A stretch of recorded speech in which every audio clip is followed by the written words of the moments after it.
ঝিঙে যদি আপনাদের পছন্দ না হয় তাহলে তৈরি করে নিন আজকের মতন রেসিপি। একেবারে তেল মশলা ছাড়া ঝিঙের এই রেসিপিটা তৈরি করলে বারবার খেতে চাইবেন। গরম গরম রুটি লুচি পরোটা দিয়ে দারুণ লাগবে। ঝিঙের উপরের খোসাগুলোকে ছাড়িয়ে ভালোভাবে পরিষ্কার করে নিয়ে পাতলা পাতলা করে কেটে ধুয়ে নিয়েছি। কড়াই বসিয়ে হাফ চামচ সর্ষের তেল দিয়ে কালো জিরা ফোড়ন দিয়ে ঝিঙে দিয়ে তার মধ্যে নুন হলুদ অল্প একটু মিষ্টি দিয়ে একটু নাড়াচাড়া করে গ্যাস মিডিয়াম আঁচ করে ঢাকা দিয়ে রেখেছি। এইভাবে রান্না করলে ঝিঙে অনেকটা নরম হয়ে যাবে, ঝিঙে থেকে অনেকটা পরিমাণে জল বেরিয়ে যাবে।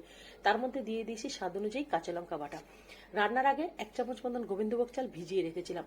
এইভাবে খুন্তি দিয়ে নাড়াচাড়া করলে ঝিঙের থেকে জল বেরিয়ে গেলে ঝিঙে অনেকটা পরিমাণে মোলায়েম হয়ে যাবে। গ্যাস বাড়িয়ে দিয়ে ঝিঙের জলটাকে একটু টেনে নিলে 1 চামচ মতন দুধ দিয়ে দিয়েছি। এবার দুধ ঝিঙের মধ্যে ভালোভাবে নাড়াচাড়া করে নিয়ে বেটে নেওয়া গোবিন্দভোগ চাল তার মধ্যে মিলিয়ে দিয়েছি। একটু গ্যাসটা বাড়িয়ে দেবেন, তাতে একটু মাখা মাখা মতন হয়ে যাবে। নুন ঝালের পরিমাণটা দেখে নেবেন। এইভাবে তৈরি করুন ঝিঙের রেসিপিটা, দেখবেন বারবার খেতে মন চাইবে। যারা তেল পছন্দ করেন না তৈরি করে নিন।